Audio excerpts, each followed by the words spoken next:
आज है 17 फरवरी 2025, दिन सोमवार। न्यूज 80 पर यूपी की सुर्खियों में आपका स्वागत है।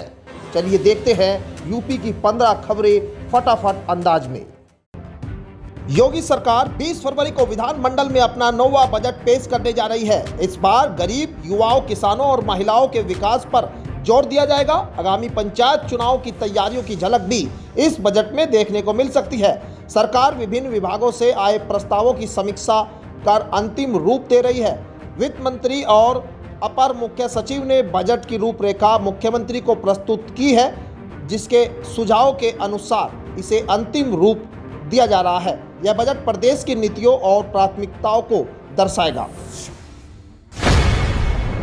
सरकारी नौकरी की तलाश कर रहे युवाओं के लिए अच्छी खबर है। नेशनल थर्मल पावर कॉर्पोरेशन ने असिस्टेंट एग्जीक्यूटिव के 400 पदों पर भर्ती के लिए आवेदन मांगे हैं। आवेदन प्रक्रिया 15 फरवरी से शुरू हो चुकी है और अंतिम तिथि 1 मार्च 2025 है।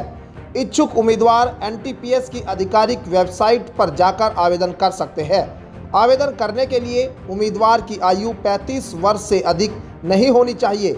यह भर्ती ऊर्जा क्षेत्र में करियर बनाने की चाह रखने वाले युवाओं के लिए सुनहरा अवसर है। मुरादाबाद मंडल के किसानों को सरकारी योजनाओं का लाभ दिलाने के लिए ई फॉर्म रजिस्ट्री अनिवार्य कर दी गई है। प्रशासन जागरूकता अभियान चला रहा है और किसानों से अपील कर रहा है कि वे जल्द से जल्द ई फॉर्म रजिस्ट्रेशन पूरा कराएं। इसमें उन्हें पीएम किसान सम्मान निधि, फसल बीमा योजना और अन्य सरकारी लाभ मिल सकेंगे। कृषि विभाग के अनुसार यह प्रक्रिया पूरी करने के बाद ही किसानों को सब्सिडी, बीमा और अन्य सरकारी सहायता प्राप्त होगी।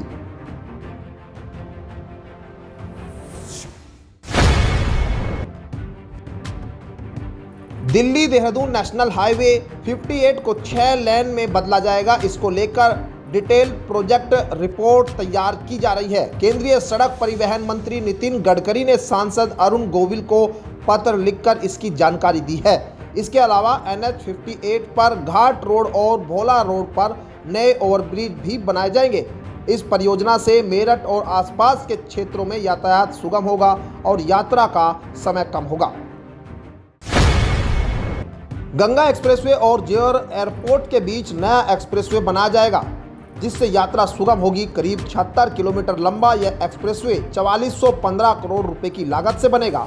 इससे औद्योगिक, व्यापारिक और पर्यटन गतिविधियों को बढ़ावा मिलेगा। फिलहाल दिल्ली या अन्य जटिल रास्तों से होकर गुजरना पड़ता है, लेकिन इस एक्सप्रेसवे के बनने से यात्रा का समय कम हो जाएगा और विकास को गति मिलेगी।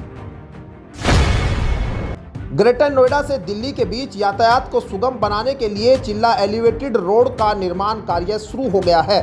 मिट्टी जांच और खंभों की नींव का काम जारी है। यूपी राज्य सेतु निगम लिमिटेड ने इस प्रोजेक्ट का ठेका MG कंस्ट्रक्शन को दिया है। इसे 42 महीनों में पूरा करने का लक्ष्य रखा गया है।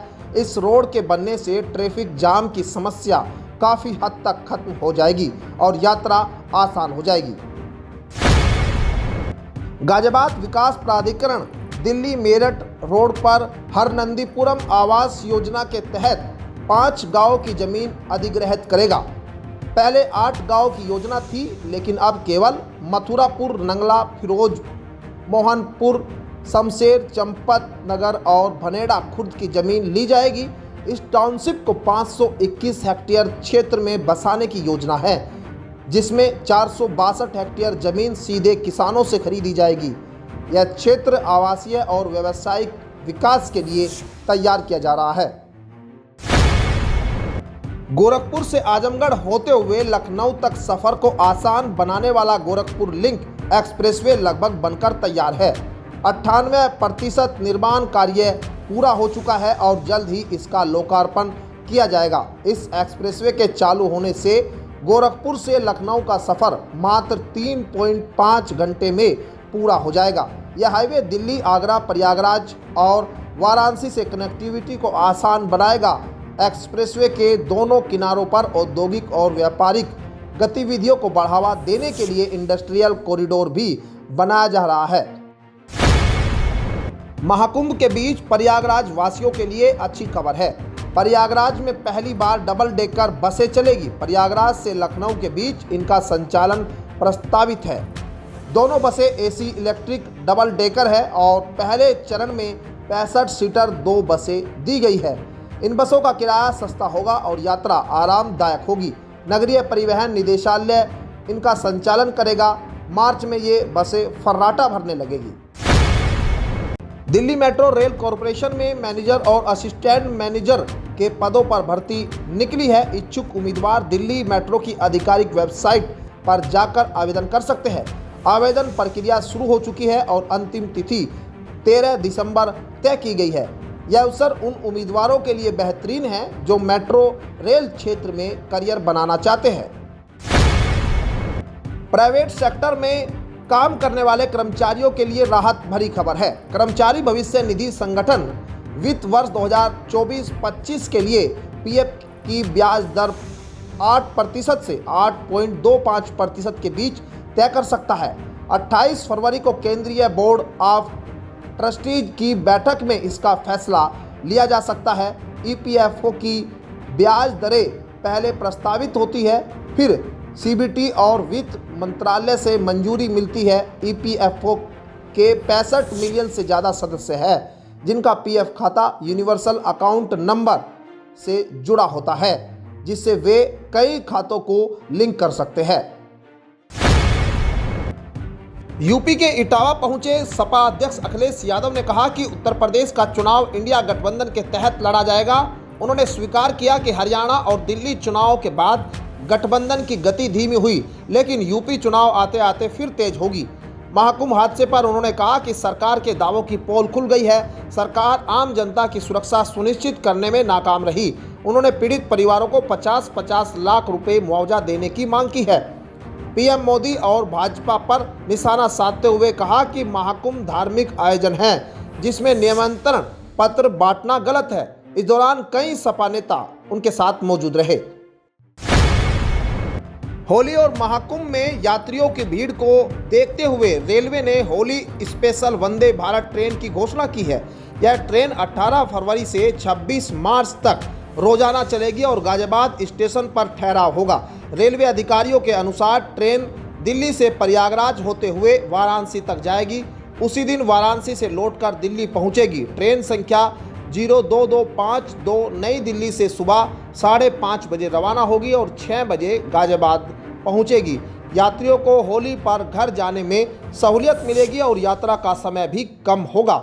इस फैसले से खासतौर पर पूर्वांचल जाने वाले यात्रियों को राहत मिलेगी, क्योंकि यह ट्रेन सप्ताह के सभी दिनों चलेगी। बहुजन समाज पार्टी प्रमुख मायावती ने पार्टी के उत्तराधिकारी को लेकर बड़ा बयान दिया है। उन्होंने स्पष्ट किया कि उनके जीते जी बसपा का उत्तराधिकारी कोई भी ऐसा व्यक्ति नहीं होगा जो काशीराम के विचारों पर न चलता हो। मायावती ने सोशल मीडिया पर पोस्ट कर कहा कि बसपा एक मूवमेंट है जिसे मान्यवर काशीराम ने समाज के हित के लिए स्थापित किया था। इसमें स्वार्थ, रिश्ते, नाते की कोई जगह नहीं है, बल्कि बहुजन समाज का उत्थान ही सर्वोपरि है। हाल के दिनों में बसपा में लिए गए फैसलों से सियासी हलचल तेज हो गई है। उनके इस बयान को पार्टी में बदलाव और भविष्य की रणनीति से जोड़कर देखा जा रहा है। राजनीति में कब क्या बदलाव हो जाए कहना मुश्किल है। जहां राष्ट्रीय लोकदल भारतीय जनता पार्टी के साथ गठबंधन में है, वहीं आरएलडी के विधायक और पार्टी प्रमुख सरकार में मंत्री बनाए गए। इस कारण आरएलडी के नेता भाजपा सरकार की तारीफ करने से नहीं चूक रहे। अलीगढ़ में एक कार्यक्रम के दौरान आरएलडी के नेता ने योगी सरकार और केंद्र सरकार की सराहना की। उन्होंने कहा कि मौजूदा सरकार में आरएलडी नेताओं का सम्मान किया जा रहा है और कानून व्यवस्था में भी पहले से काफ़ी सुधार आया है। इससे आम जनता में संतोष देखने को मिल रहा है। इस बयान से राजनीतिक हलचल तेज हुई है। तो ये थी आज की 15 फटाफट खबरें। अगर आपको वीडियो पसंद आया तो वीडियो को लाइक, शेयर व कमेंट जरूर करें। धन्यवाद।